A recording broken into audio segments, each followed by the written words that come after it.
Hello everyone, आज हम लोग पढ़ने वाले हैं क्लास 12 की हिंदी की बुक आरोह से चैप्टर नंबर 12 काले मेघा पानी दे। इसके लेखक हैं धर्मवीर भारती जी। इस चैप्टर में उन्होंने क्या लिखा है तो सबसे पहले हम लोग इसके हिंट्स को पढ़ लेते हैं ताकि हमें पूरे चैप्टर को समझने में आसानी हो। ये जो चैप्टर है वो एक संस्मरण है। संस्मरण मीन्स जब भी हम अपने पास्ट के बातों को याद करते हैं और याद करके जब लिखते हैं तो वो हमारा संस्मरण कहलाता है। तो जो ये चैप्टर आप पढ़ रहे हैं काले मेघा पानी दे, वो एक संस्मरण है और इसमें लोक प्रचलित विश्वास और विज्ञान के द्वंद्व का सुंदर चित्रण है। यानी कि इस चैप्टर में जब हम पढ़ेंगे तो ये जानेंगे कि लोगों के बीच में जो विश्वास है वो और विज्ञान के बीच में क्या संघर्ष है। यानी कि लोगों के बीच जो विश्वास होता है उसका अलग तर्क होता है और विज्ञान के अपने अलग तर्क होते हैं।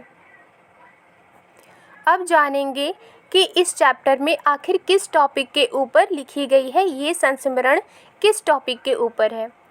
इसी दुविधा को लेकर लेखक ने पानी के संदर्भ में प्रसंग रचा है। यानी कि लोगों के बीच जो विश्वास रहती है उसका अपना अलग तर्क होता है और विज्ञान का अपना तर्क होता है। तो इसी दुविधा को लेकर के लेखक ने पानी से रिलेटेड ये प्रसंग रचा है, ये संस्मरण लिखा है। आषाढ़ का पहला पखवाड़ा बीत जाने के बाद भी खेती और बहुकाज प्रयोग के लिए पानी ना हो तो जीवन चुनौतियों का घर बन जाता है और उन चुनौतियों का निराकरण विज्ञान ना कर पाए तो उत्सवधर्मी भारतीय समाज चुप नहीं बैठता। यानी आषाढ़ महीने का पहला पाठ अगर बीत जाता है और उसके बाद भी अगर खेती करने के लिए और घरेलू कामकाज करने के लिए अगर पानी ना हो तो ज़िंदगी चुनौतियों का घर बन जाता है। यानी कि पानी की कमी होने की वजह से लोग अपने खेतों पर भी काम नहीं कर पाते और अपने घरेलू कामों को भी नहीं कर पाते। और जब पानी की कमी हो जाती है तो ऐसे चुनौतियों को अगर विज्ञान पूरा नहीं कर पाता है तो जो भारतीय समाज है उसमें जो लोग हैं वो अपने अकॉर्डिंग, वो अपने विश्वास के अकॉर्डिंग कुछ ऐसे कारनामे करते हैं, कुछ ऐसे काम करते हैं जो विज्ञान से परे होता है। यानी कि विज्ञान उन चीज़ों को नहीं मानता, लेकिन लोग क्या करते हैं कि ऐसी चीज़ों को करते हैं जिससे कि उनकी जो मनोकामनाएं हैं या फिर वो काम जो विज्ञान नहीं कर पाता वो अपने विश्वास के जरिए, अपने कामों के जरिए पूरी कर सके।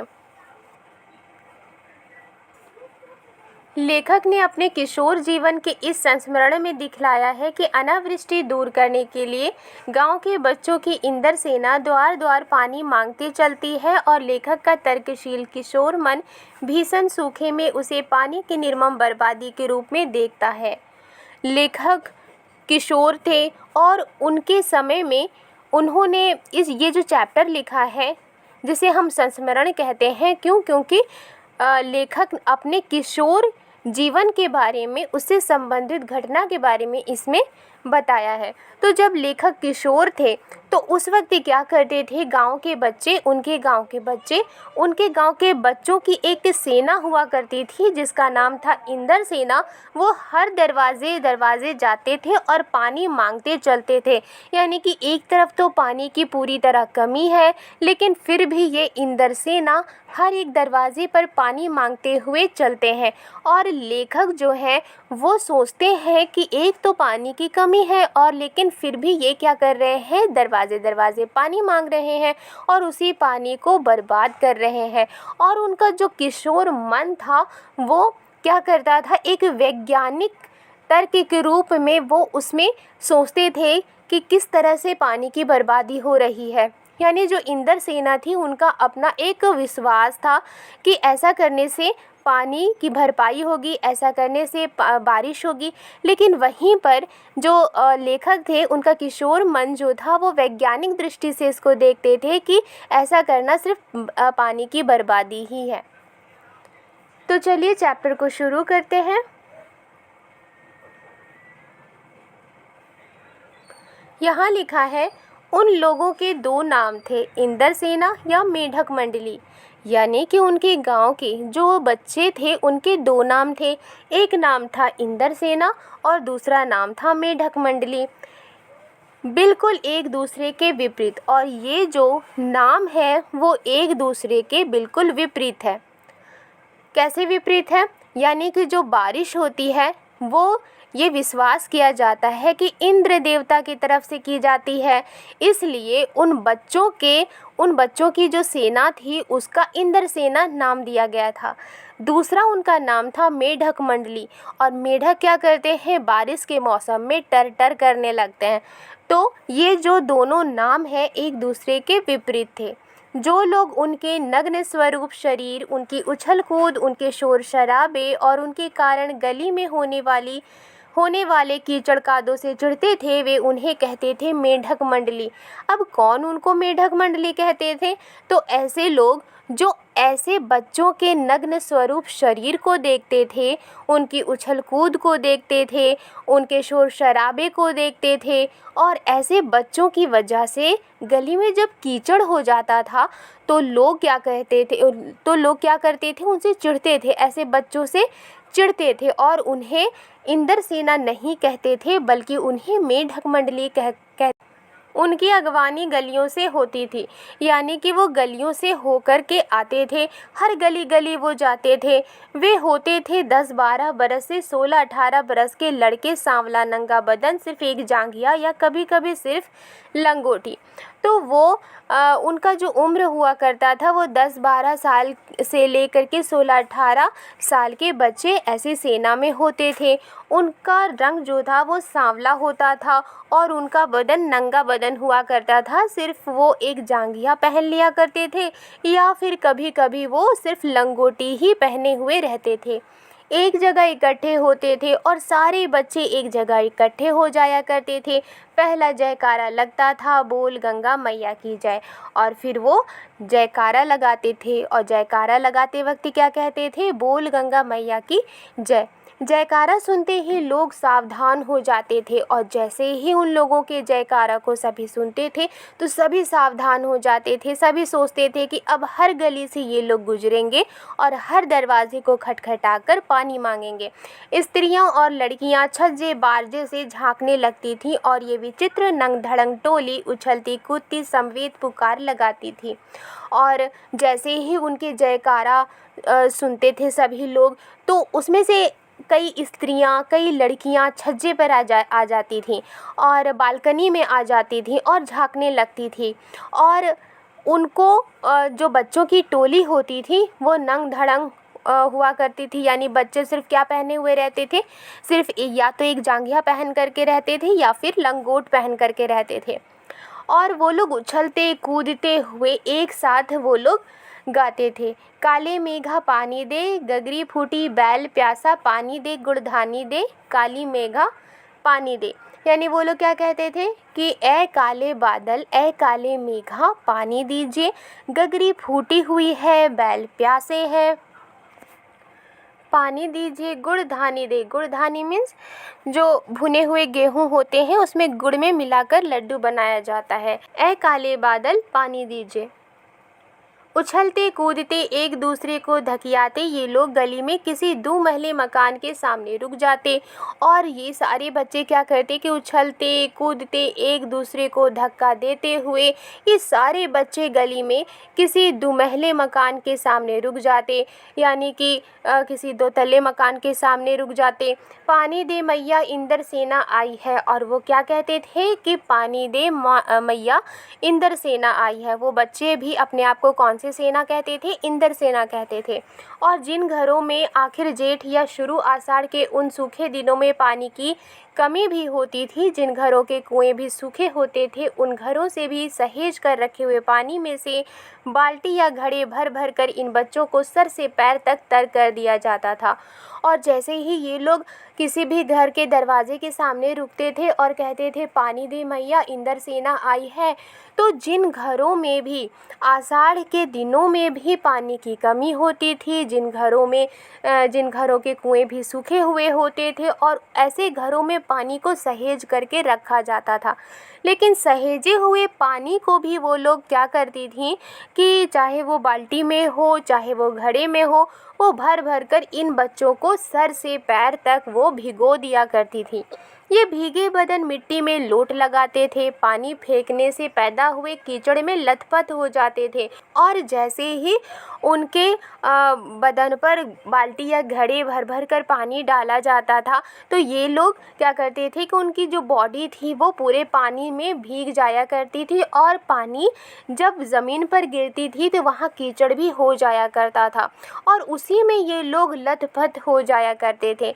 हाथ पाँव, बदन, मुंह, पेट सब पर गंदा कीचड़ मलकर फिर हाँक लगाते, और फिर ऐसे ही मिट्टी में वो क्या करते थे कि अपने आप को लोटपोट करते थे और कीचड़ में लथपथ हो जाया करते थे, और हाथ में, पाँव में, बदन में, मुंह में, पेट में सब पर गंदा कीचड़ ही वो मल लिया करते थे, और फिर से वो बोलते थे, फिर से वो हाँक लगाते थे, फिर से वो पुकारते थे, बोल गंगा मैया की जय, और फिर मंडली बांधकर उछलते कूदते अगले घर की ओर चल पड़ते, बादलों को टेरते, काले मेघा पानी दे। और फिर वो क्या करते थे कि जैसे ही वो गंदा कीचड़ अपने ऊपर मलते थे, फिर पुकार लगाते थे, जयकारा लगाते थे, बोल गंगा मैया की जय, और फिर सभी ग्रुप में हो करके उछलते कूदते अगले घर की ओर चल पड़ते थे, और फिर वो क्या गाते थे, काले मेघा पानी दे।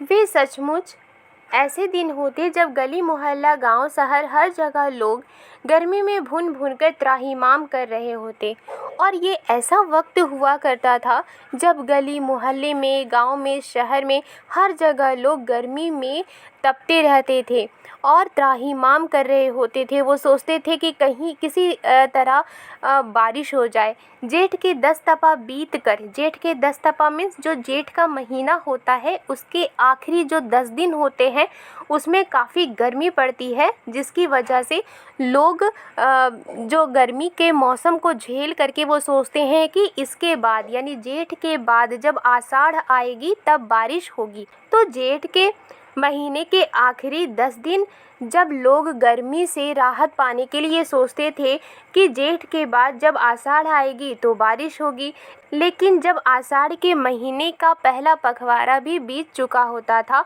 और आसमान में कहीं भी बादल की रेखा नहीं दिखती थी, कुएं सूखने लगते, यानी कि जो कुएं होते थे वो सूखने लगते थे। नलों में एक तो बहुत कम पानी आता, और आता भी तो आधी रात को भी मानो खौलता हुआ पानी हो, यानी कि कुएं सूखने लगते थे। नलों में पानी तो आता था लेकिन बहुत कम पानी आता था, और आता भी था तो आधी रात को मानो नल का पानी पूरी तरह खौलता हुआ आता था। शहरों की तुलना में गांव में और भी हालत ख़राब होती थी। शहरों के कंपैरिजन में गांव में तो और भी हालत ख़राब होती थी। क्यों? शहरों में तो पाइपलाइन हुआ करती है, लेकिन गांव में तो पाइपलाइन हुआ नहीं करती है, इसलिए गांव में और भी हालत ख़राब होती थी। जहां जुताई होनी चाहिए वहां खेतों की मिट्टी सूखकर पत्थर हो जाती, और बारिश ना होने की वजह से जहां पर खेतों में हल चलाने की नौबत होती थी, जहाँ पर कृषि करने की नौबत होती थी, लेकिन वहाँ पर पानी नहीं मिलने की वजह से खेत में हल नहीं चलाया जा सकता था, बीज नहीं बोए जा सकते थे, और खेतों की मिट्टी पानी की कमी की वजह से सूख जाती थी और पत्थर हो जाती थी। फिर उसमें पपड़ी पड़कर ज़मीन फटने लगती थी, और ज़मीन इतनी ज़्यादा सूख जाती थी कि उसमें पपड़ी पड़ जाया करते थे और ज़मीन फटने लगती थी। लू ऐसी कि चलते चलते आदमी आधे रास्ते में लू खाकर गिर पड़े। लू किसे कहते हैं? गर्मी के दिनों में चलने वाली गर्म हवा को लू कहते हैं, और लू ऐसी चलती थी कि चलते चलते आदमी आधे रास्ते में लू खाकर गिर पड़े। ढोर ढंगर प्यास के मारे मरने लगते। ढोर डंगर मीन्स पशु भी प्यास के मारे मरने लगते, लेकिन बारिश का कहीं नाम निशान नहीं होता था। ऐसे में पूजा पाठ, कथा विधान सब करके लोग जब हार जाते, तब अंतिम उपाय के रूप में निकलती ये इंद्र सेना।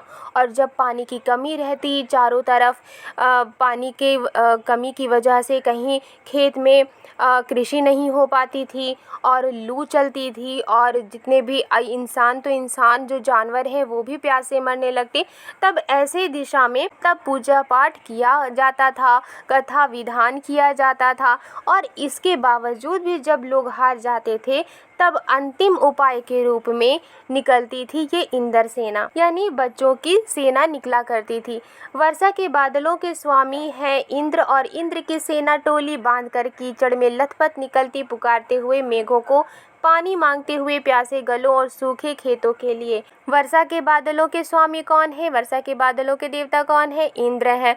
और इंद्र की सेना, यानी जो ये बच्चों की सेना थी, वो आपस में टोली बांधकर, यानी ग्रुप बांधकर कीचड़ में लथपथ निकलती थी, पुकारते हुए मेघों को, यानी कि वो मेघों को भी पुकारते थे और पानी मांगते हुए प्यासे गलों और सूखे खेतों के लिए। और वो किस लिए पानी मांगते थे? प्यासे गलों के लिए, यानी इंसानों के लिए, जानवरों के लिए पानी मांगते थे, और सूखे खेतों के लिए पानी मांगते थे। पानी की आशा पर जैसे सारा जीवन अगर टिक गया हो, यानी कि पानी की उम्मीद पर जैसे सारा ज़िंदगी अगर टिक गया हो।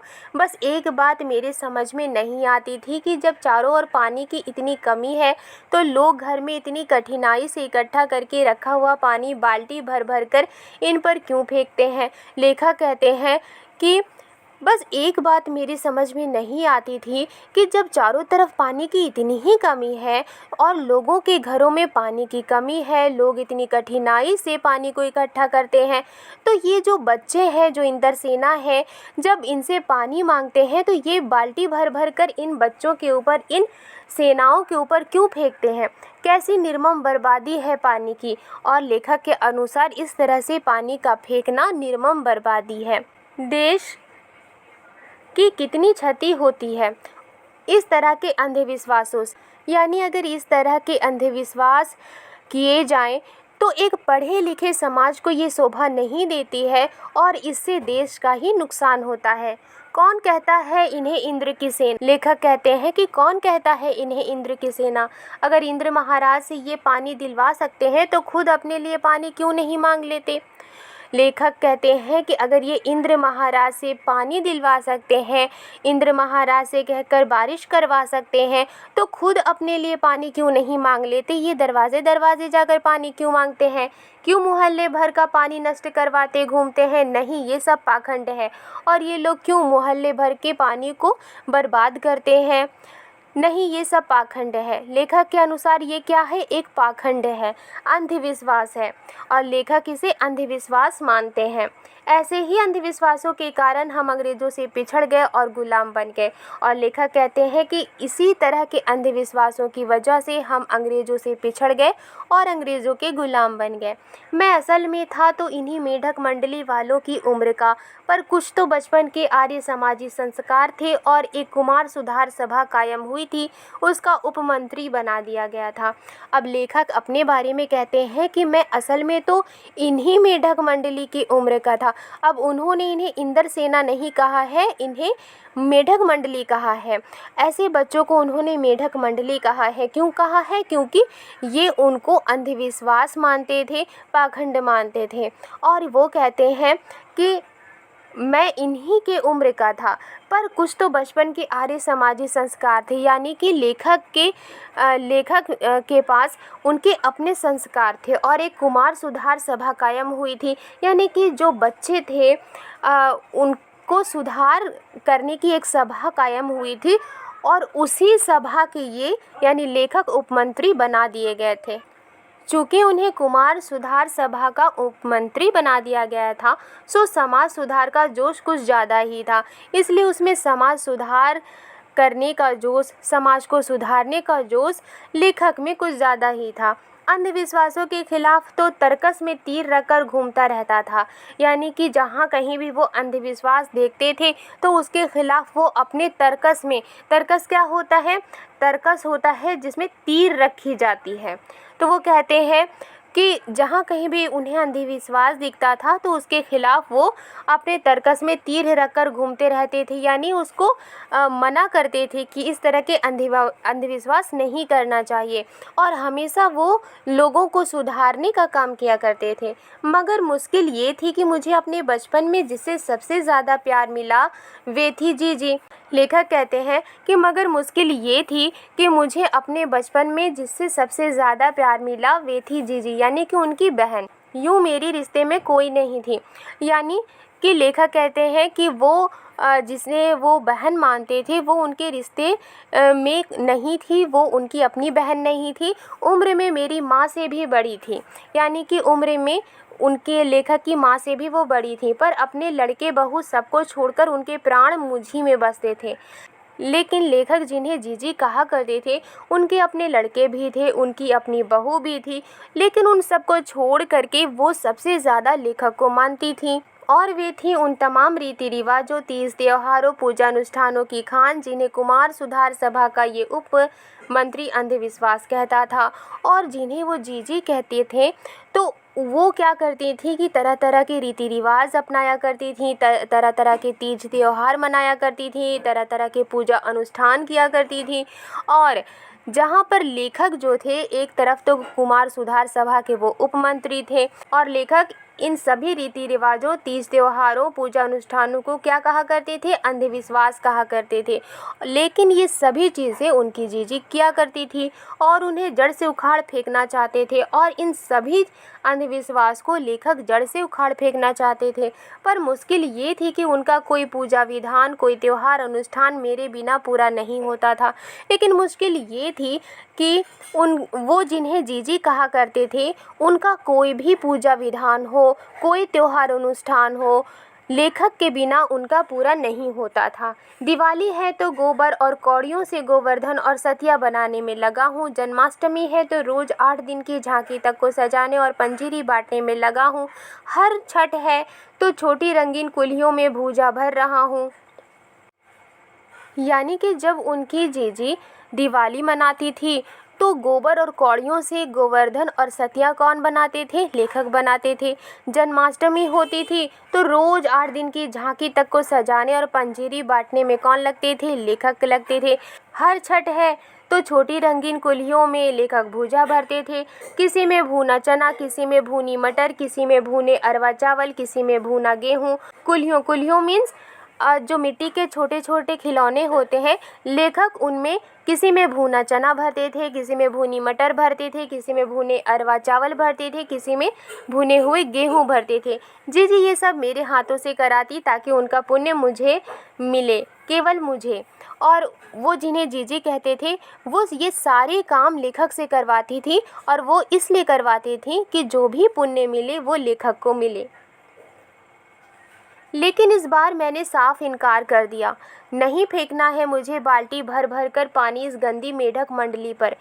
लेकिन लेखक उपमंत्री थे, इसलिए उन्होंने इस बार साफ मना कर दिया।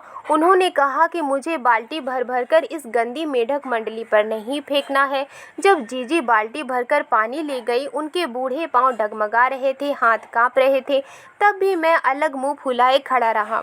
लेकिन जब जीजी बाल्टी भरकर पानी ले गई और उनके बूढ़े पांव डगमगा रहे थे, हाथ कांप रहे थे, तब भी लेखक मुंह फुलाए खड़े रहे। शाम को उन्होंने लड्डू मठरी खाने को दिए तो मैंने उन्हें हाथ से अलग खिसका दिया, और जब शाम को उनकी जीजी ने लेखक को लड्डू मठरी खाने को दिए तो लेखक ने उन्हें हाथ से अलग खिसका दिया, यानी कि वो जीजी से बहुत ज़्यादा नाराज़ थे।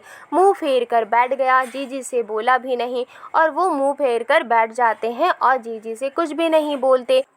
पहले वे भी तमतमाई, लेकिन ज़्यादा देर तक उनसे गुस्सा नहीं रहा गया, और पहले तो उनकी जीजी भी गुस्से में भर गई और गुस्सा करने लगी, लेकिन ज़्यादा देर तक उनका गुस्सा नहीं रहा। पास आकर मेरा सर अपने गोद में रखकर बोली, देख भैया रूठ मत। और वो लेखक के पास आती हैं और लेखक का सर अपने गोद में रखकर वो लेखक से कहती हैं, देख भैया रूठो मत, मेरी बात सुनो, ये सब अंधविश्वास नहीं है। वो लेखक को क्या समझाती हैं? वो कहती हैं कि मेरी बात सुनो, ये सब अंधविश्वास नहीं है। हम इन्हें पानी नहीं देंगे तो इंद्र भगवान हमें पानी कैसे देंगे? यानी कि लेखक को वो क्या कहती हैं कि अगर हम इन्हें पानी नहीं देंगे, यानी कि हम अगर इन इंद्रसेना को पानी नहीं देंगे तो इंद्र भगवान हमें पानी कैसे देंगे। मैं कुछ नहीं बोला और ये सुनकर के लेखक उनसे कुछ भी नहीं बोलते हैं। फिर जीजी बोली, तू इसे पानी की बर्बादी समझता है, पर ये बर्बादी नहीं है, ये पानी का अधर ये चढ़ाते हैं। जो चीज़ मनुष्य पाना चाहता है उसे पहले देगा नहीं तो पाएगा कैसे। इसीलिए ऋषि मुनियों ने दान को सबसे ऊंचा स्थान दिया है। तो वो लेखक की जीजी लेखक से क्या कहती हैं कि तुम इसे पानी की बर्बादी समझते हो, लेकिन ये पानी की बर्बादी बिल्कुल भी नहीं है। ये पानी का अघर ही चढ़ाते हैं, यानी कि जो ये इंद्रसेना है ये पानी का अघर ही चढ़ाते हैं, यानी कि प्रसाद चढ़ाते हैं। जो चीज़ मनुष्य पाना चाहता है, जिस चीज़ की मनुष्य मनोकामना करता है, पाना चाहता है, उसे पहले अगर नहीं देगा तो फिर पाएगा कैसे। इसीलिए ऋषि मुनियों ने दान को सबसे ऊंचा स्थान दिया है, यानी कि हमें कुछ पाने के लिए हमेशा देना पड़ता है, तभी हमें कुछ मिलता है। ऋषि मुनियों को काहे बदनाम करती हो जीजी। लेखक फिर अपने जीजी से क्या कहते हैं कि ऋषि मुनियों को क्यों बदनाम करती हो। क्या उन्होंने कहा था कि जब आदमी बूंद बूंद पानी को तरसे तब पानी कीचड़ में बहाओ। लेखक उन्हें समझाते हुए कहते हैं कि क्या ऋषि मुनियों ने ये कहा था कि जब आदमी बूंद बूंद पानी को तरसे तब पानी को बेकार उसे कीचड़ में बहाओ। कुछ देर चुप रही जीजी, फिर मठरी मेरे मुंह में डालती हुई बोली, देख बिना त्याग के दान नहीं होता। लेखक की बातों को सुनकर जीजी कुछ देर चुप रहती हैं और फिर मठरी जो उन्हें खाने के लिए दिए थे जीजी ने, वो उस मठरी को लेखक के मुंह में डालते हुए बोलती हैं कि देखो बिना त्याग के दान नहीं होता, यानी दान के लिए त्याग करना पड़ता है। अगर तेरे पास लाखों करोड़ों रुपए हैं, उसमें से तू 2-4 रुपए किसी को दे दे तो ये क्या त्याग हुआ। लेखक की जीजी उन्हें समझाती हैं कि अगर तुम्हारे पास लाखों करोड़ों रुपए हैं और उसमें से सिर्फ 2-4 रुपए अगर तुम किसी को दे दो तो क्या ये त्याग होता है। त्याग तो वो होता है कि जो चीज़ तेरे पास भी कम है, जिसकी तुझको भी ज़रूरत है, तो अपनी ज़रूरत पीछे रखकर दूसरे के कल्याण के लिए उसे दे, तो त्याग तो वो होता है, दान तो वो होता है, उसी का फल मिलता है।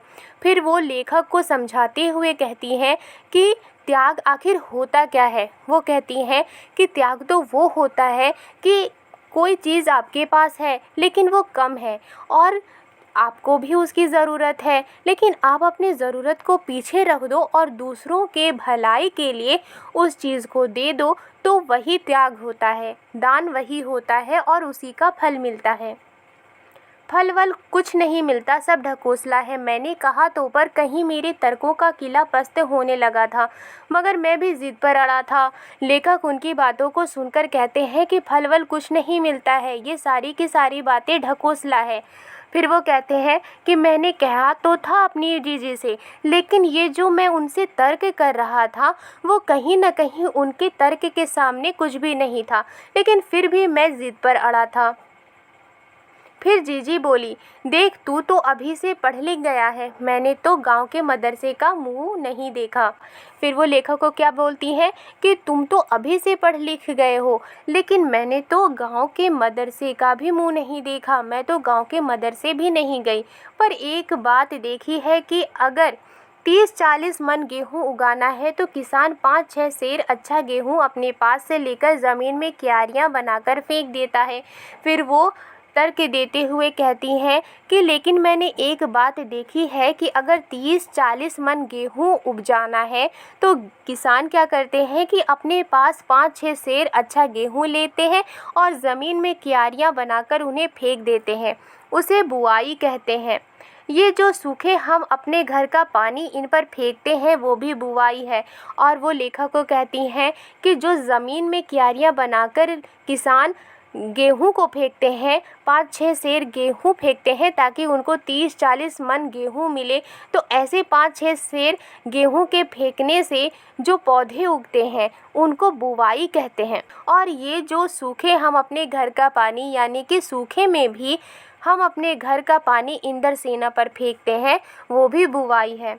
ये पानी गली में बोएंगे तो सारे शहर कस्बा गांव पर पानी वाले बादलों की फसल आ जाएगी।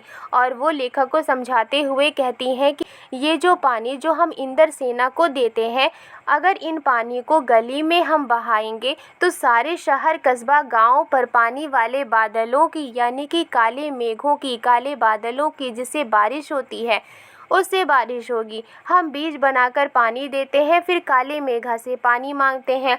फिर वो कहती हैं कि इन्हीं पानी को बीज समझकर हम पानी देते हैं, फिर काले मेघा से पानी मांगते हैं। सब ऋषि मुनि कह गए हैं कि पहले खुद दो, तब देवता तुम्हें चौगुना अड़गुना करके लौटाएंगे। भैया, ये तो हर आदमी का आचरण है जिससे सबका आचरण बनता है।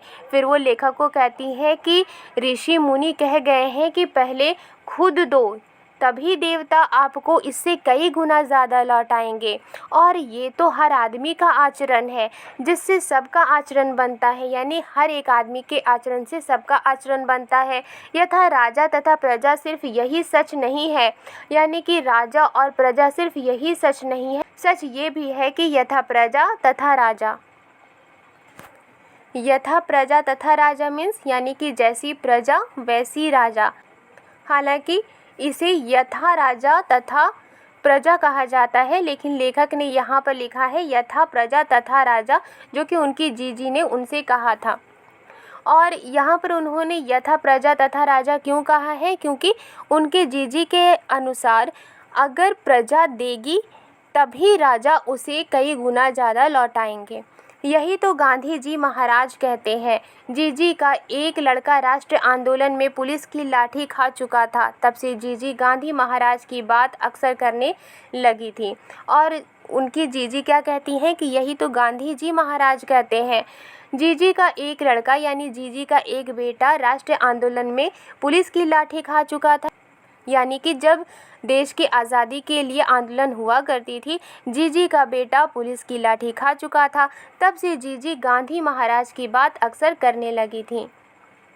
इन बातों को आज 50 से ज़्यादा बरस होने को आए, पर ज्यों की त्यों मन पर दर्ज है। लेखक कहते हैं कि ये सारी बातें आज से 50 साल से ज़्यादा हो गए हैं, लेकिन ये जितनी भी सारी बातें हैं वो ज्यों की त्यों मेरे मन में दर्ज हो गई हैं। कभी कभी कैसे कैसे संदर्भों में ये बातें मन को कचोड़ जाती हैं, हम आज देश के लिए करते क्या, यानी कभी कभी ऐसी बातें होती हैं जिससे कि मन कचोड़ जाती है, और हम आज देश के लिए करते क्या हैं। मांगे हर क्षेत्र में बड़ी बड़ी हैं, पर त्याग का कहीं नाम निशान नहीं है। यानी देश के हर क्षेत्र में बड़ी बड़ी मांगे हैं, लेकिन त्याग करने का कहीं नामो निशान नहीं है। हम अपना स्वार्थ आज एकमात्र लक्ष्य रह गया है, और जितने भी लोग हैं उनका अपना स्वार्थ है, और हर कोई अपने स्वार्थ में लगा है, और हर किसी का स्वार्थ उनका अपना एक लक्ष्य रह गया है। हम चटखारे लेकर इसके या उसके भ्रष्टाचार की बातें करते हैं, पर क्या कभी हमने जांचा है कि अपने स्तर पर, अपने दायरे में हम उसी भ्रष्टाचार के अंग तो नहीं बन रहे हैं।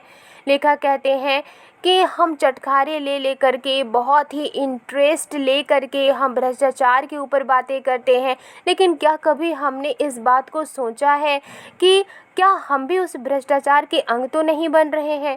काले मेघा दल के दल उमड़ते हैं, पानी झमाझम बरसता है, पर गगरी फूटी की फूटी रह जाती है, बैल प्यासे के प्यासे रह जाते हैं। आखिर कब बदलेगी ये स्थिति। लेखक कहते हैं कि काले मेघा दल के दल उमड़ते हैं, यानी जो काले बादल हैं उनसे बारिश होती रहती है। यानी कि जो हमारे देश में एक तो जो लोग हैं वो अपने स्वार्थ को ही अपना लक्ष्य बनाए हुए हैं, उन्हें हर चीज़ मिलता रहता है। जिस तरह से काले बादल से बारिश होती रहती है, पानी झमाझम बरसता है, पर गगरी फूटी की फूटी रह जाती है। लेकिन पानी क्या है कि पानी को अगर इकट्ठा किया जाए तो वो इकट्ठा होकर के रहता है, लेकिन हमारे देश में ऐसा स्वार्थ भरा हुआ है लोगों के दिलों में कि जितना भी उन्हें मिलता है उनकी जो लक्ष्य है वो पूरी नहीं होती है। बैल प्यासे के प्यासे रह जाते हैं, जिन्हें ज़रूरत है वो वैसे ही रह जाते हैं। आखिर कब बदलेगी ये स्थिति, यानी कि हमारे देश की ये स्थिति आखिर कब बदलेगी। इस चैप्टर में उन्होंने ये समझाने की कोशिश की है कि पहले लोग अपने त्याग को ज़्यादा वैल्यू देते थे, लेकिन आज के ज़माने में लोग अपने स्वार्थ को ही लक्ष्य बना कर रखे हैं, और इस वजह से देश की स्थिति कब बदलेगी। आई होप आपको ये चैप्टर समझ में आई है तो लाइक एंड सब्सक्राइब करना मत भूलिएगा। मिलती हूँ नेक्स्ट वीडियो में। Thank you.